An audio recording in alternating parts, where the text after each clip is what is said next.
Kakang.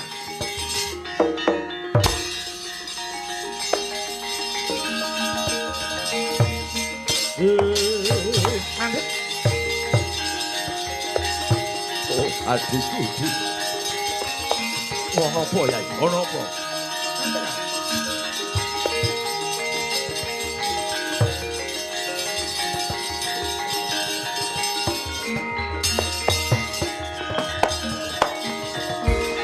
Tinututi lamun katututan lamun mangsa prawira digdaya rananggono magawe glarira wang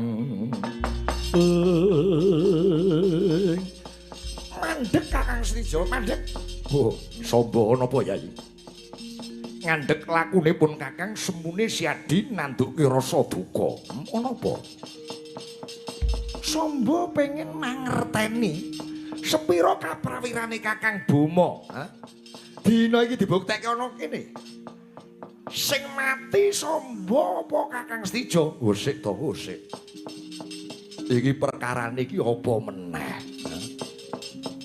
Wis rampung ora ana perkara antarane pun Kakang Setijo lawan Siadi, wong nyatane Siadi wis tak pangestoni anggon mudhap lawan Yayi Agnyanawati. Perkarane ya mung Yayi Agnyanawati. Awit yen Kakang Setijo durung mati, bebrayanku ora bakal tentrem, ora bakal langgeng selawase. Nalare mbok dienggo to, Di. Kowe iki piye? Pun Kakang wis ikhlas lahir batin garwaku kok colong saka Traju Trisna kok gawa minggat aku ya meneng. Arep kok pek bojo ya malah tak daupke. Tak pangestoni. Kurang piye? Kakangmu Traju Trisna ya ora nesu. Kowe ya ora tak polo gantang, ora tak pulosara. Lah kok kurang trima iki sing kurang trima piye? Lah kok nantang-nantang kaya ngene. Sabar Yai, sabar. Bener ucapmu, Kakang. Bener. Nanging yen aku durung mateni kowe iki ora perwira nggonku garwa Agnyanawati mula. Gelem ora gelem ayo perang tanding musuh Samba. Wah, wong edan kuwi rebukan apa to bocah kok. Wis.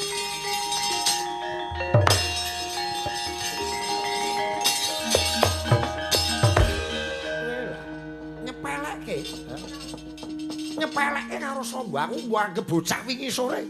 Kok anggap aku ora bobot, ora timbang, ora gebak musuh kowe lho, Mas. Kang Setijo, mandeg.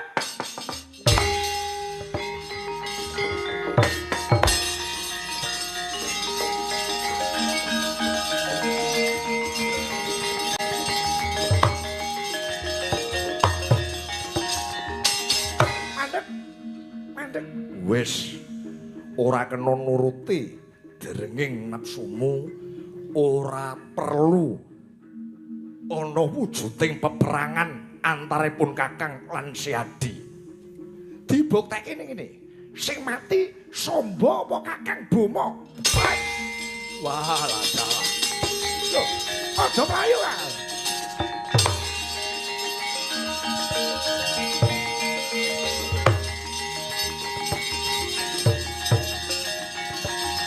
Kakang Setijo, mandeg aja ngucirang pupuk. Ndi dodoh nyododo. Adimu Samba adep ana. Lho.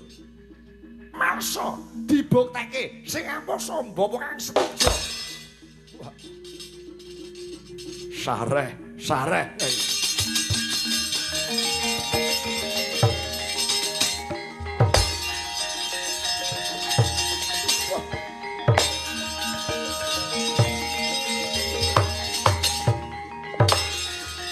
Mati dening aku.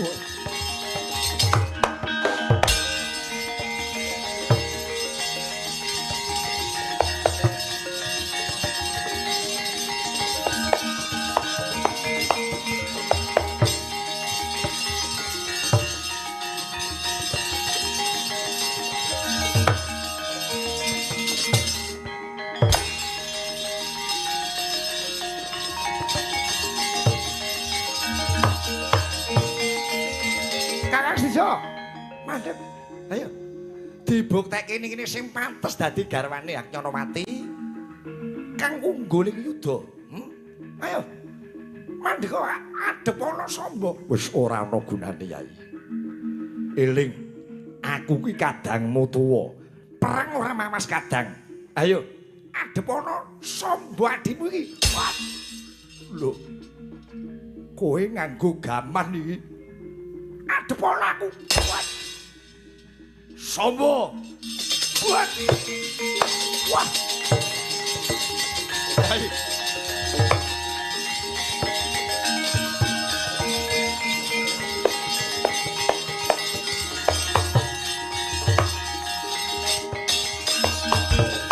Jojo mung taplir kena tap jojo bang mawing ongit becot padon ning lati netra cak undar andir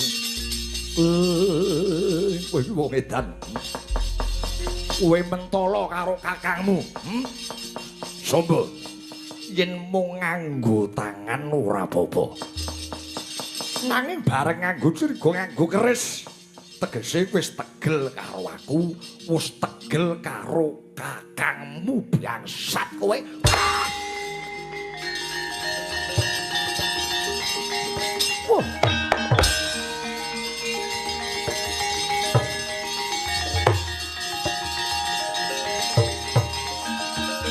Wah. Wah. Ah.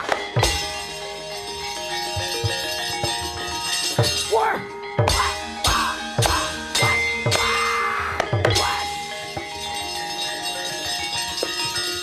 Yeman ora kena.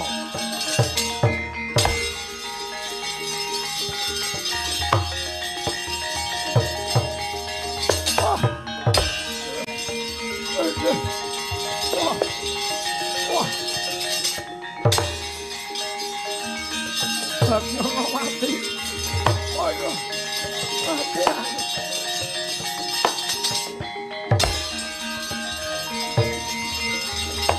Pancen ora gelem dijak kekadangan ya kaya ngono kuwi bubuhane.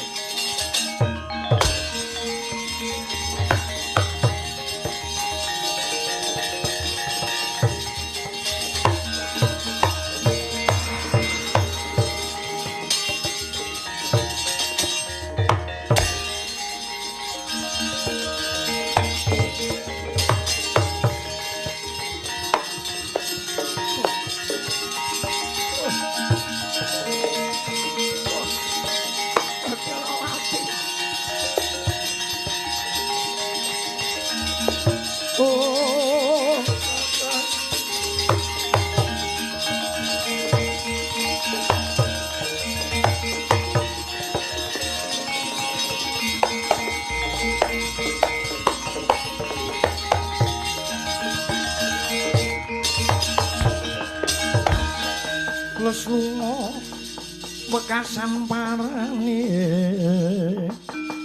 jinegat dadalane ro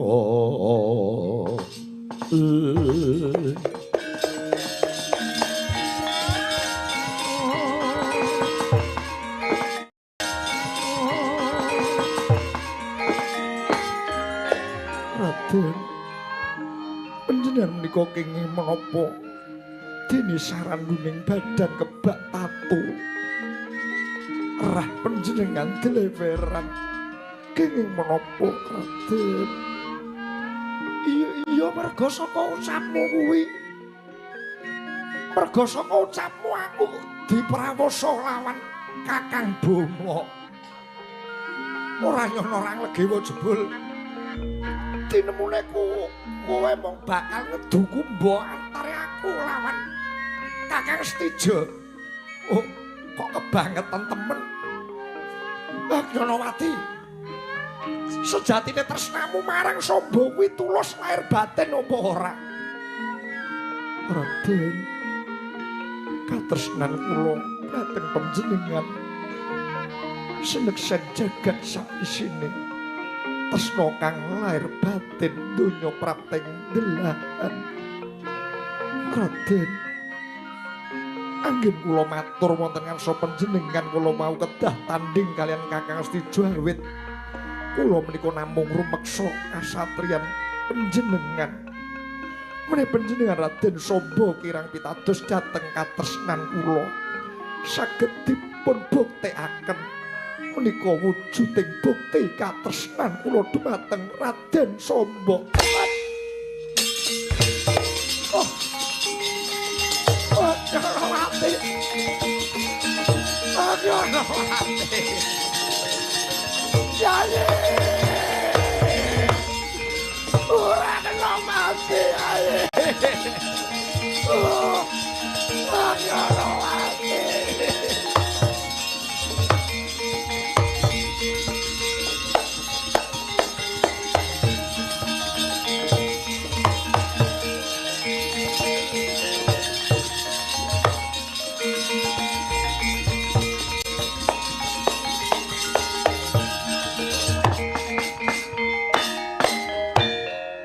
Sopo? Madhu pamrene. Yen pancen pengin buktekke sing mati Setija apa Samba ayo dibuktekke ngono kene. Aja malah brangkang mlayu bali gawe wirang. Samba. Lho. Nyonowati yo kene kuwi. Mas. Mas. Apa? Nyonowati suduk sarira. Piye? Balenono pisan maneh. Hak Nyonowati yo kene.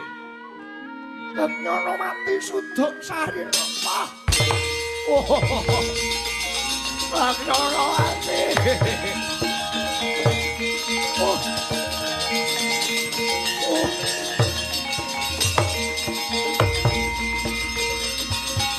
Wah.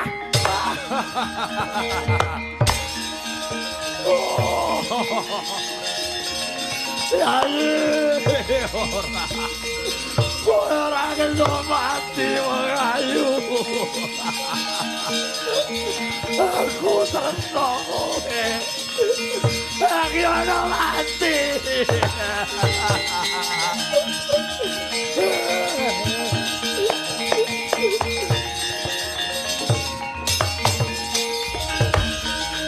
Nyonowati ora suduk sarira. Mesti kok pateni sapa? Bangsat kowe.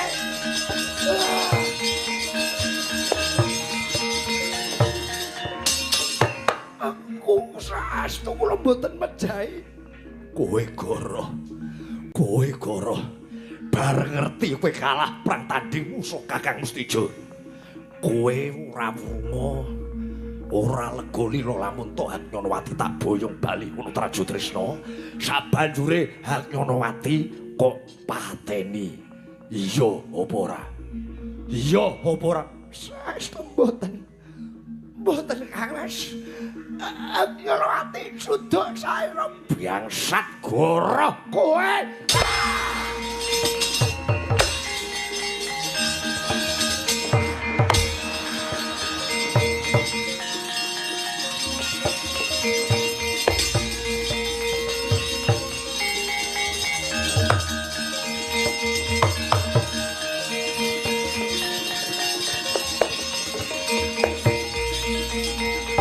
Sapa kowe mateni bojoku bangsat. Hak Nyonowati nek katresnanku. Iblis kowe.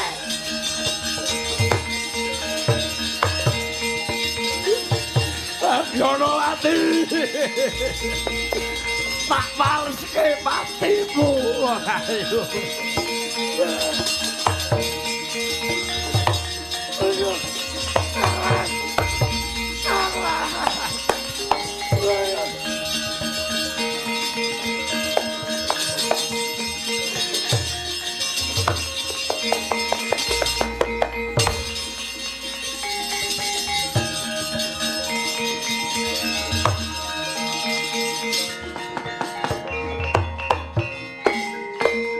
Ayo, Samba ngaku.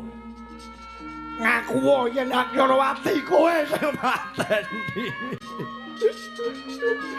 Aku kurang apa? Wis tak pasrahke karo kowe. Ning nyatane jebul tinemune ora trima gawe sengsarane Hatnyonowati nang malah gawe patine wong sing tak tresnani. Iblis kowe sombong. Mas. Monggo kapejono kula Kang Mas. Namung netranipun plirak-plirik semunipun wantun dumateng panjenengan sinuwun. Wah, tak cukel matamu sombong. Kowe wis pateni katernaku bas.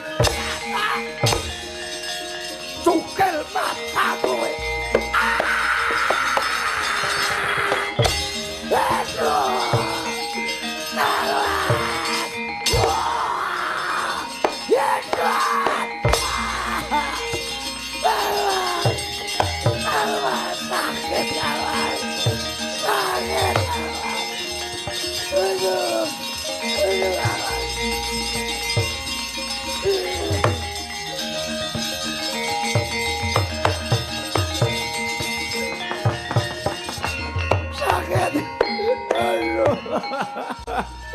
Mboten jagat kula mboten saged ningali rama-rama. Sakit ya Mas. Loro. Kowe sambat loro. Isih loro atiku. Ditinggal mati karo wadon sing tak tresnani, luwih-luwih sing mateni diapurmu. Aduh, sakit. Mas, saestu kula mboten saya yang rohati. Aduh, kula nyuwun pangapunten. Kula nyuwun pangapura Kang Mas. Raden Samba niku pripun to sinuwun? Wong jaluk ngapura kok ora lair batin. Tangane isih srawean, sikile isih mancal-mancal kaya arep ndupak musuh. Tak sempal-sempale tangane sempal-sempal jueng-jueng sikile. Ampun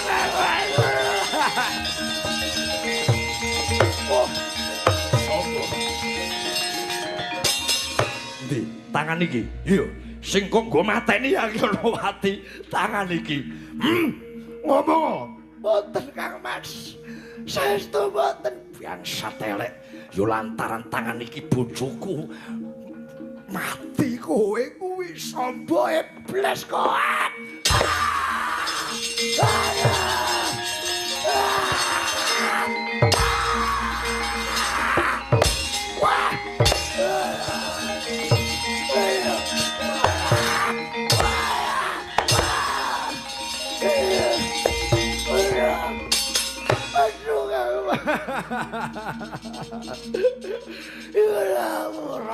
Ampun, ampun Kang Mas. Tanganmu sijine bakal tak jejoing. Kelangan tangan kekarone kowe Samba.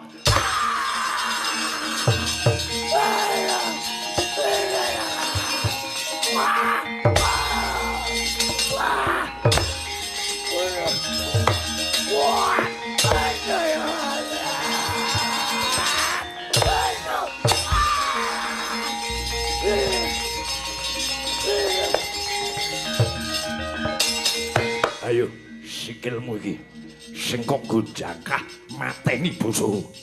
Iki bomo sing ora trima. Hatnyonowati sawangen Samba tak pateni cueng-cueng lanare.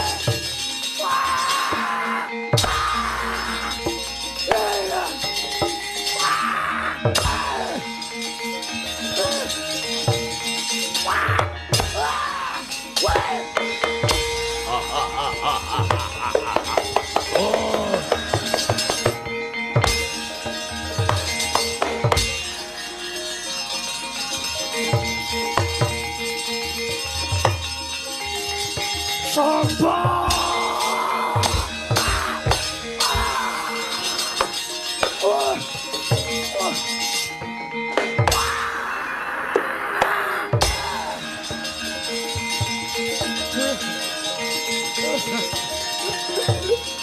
Hatnyonowati. Ora ayo.